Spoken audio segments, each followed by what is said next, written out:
Dans une atmosphère remplie de ferveur, l'église évangélique de la délivrance et du salut en Christ de Vedoko a tenu son culte dominical. Un moment spirituel fort marqué par l'adoration et un message sur la foi comme fondement de toute œuvre agréable à Dieu. Le point de ce culte, c'est avec Hervé Capot. Dans une atmosphère marquée par le recueillement et la soif de la présence divine, les fidèles de l'église évangélique de la délivrance et du salut en Christ de Vedoko se sont réunis ce dimanche pour un culte édifiant.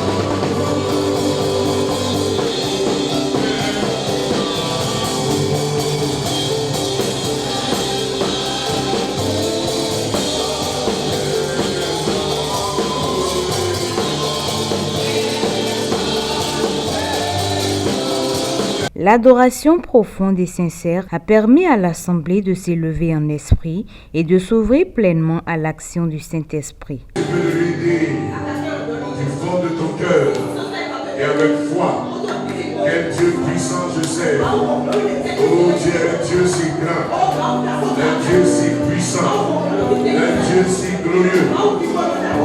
Dieu à qui rien n'est trop difficile.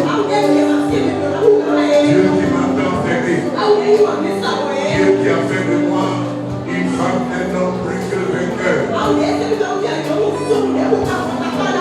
Dis cela, confesse cela, à la gloire de notre Dieu.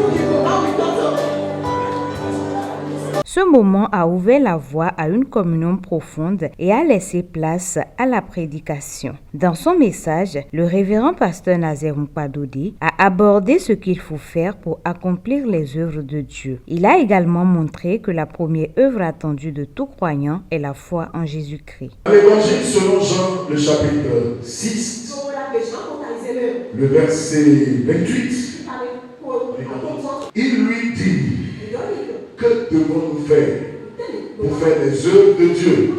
Les gens ont posé la question à Jésus. Qu'est-ce qu'il devrait faire pour faire les œuvres de Dieu?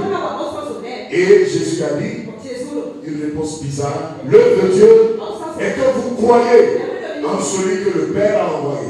Et c'est ce que Paul a fait. Je vis par la foi au Fils de Dieu.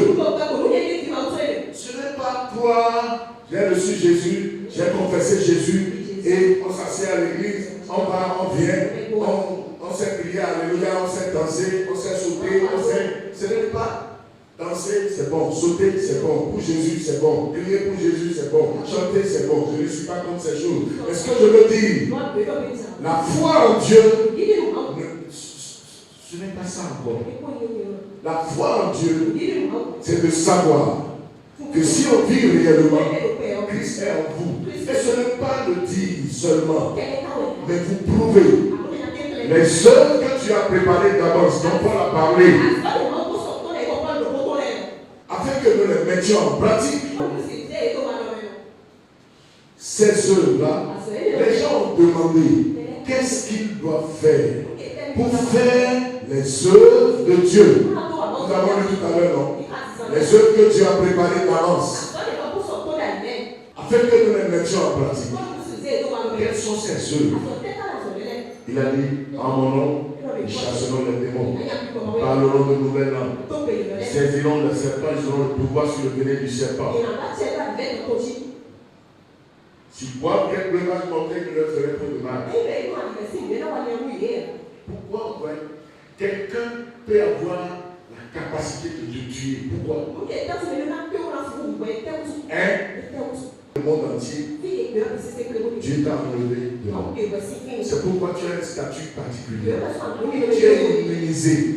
Tu es sur la terre.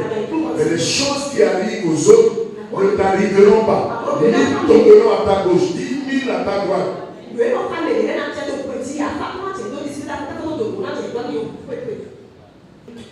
Mais frères et sœurs, que devons-nous faire pour faire les œuvres de Dieu? L'œuvre de Dieu est que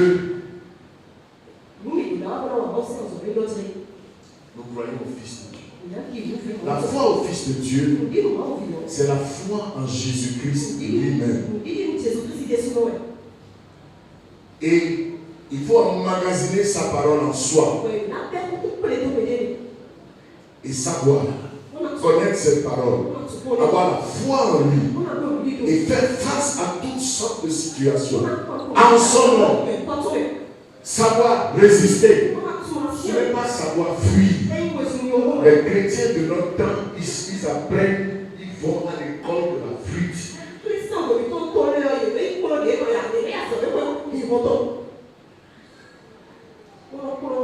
La Bible a dit, la Bible n'a pas dit que c'est toi qui vas fuir, que c'est Satan qui fuira. Un faux. 1 Pierre 5, versets 8 et 9.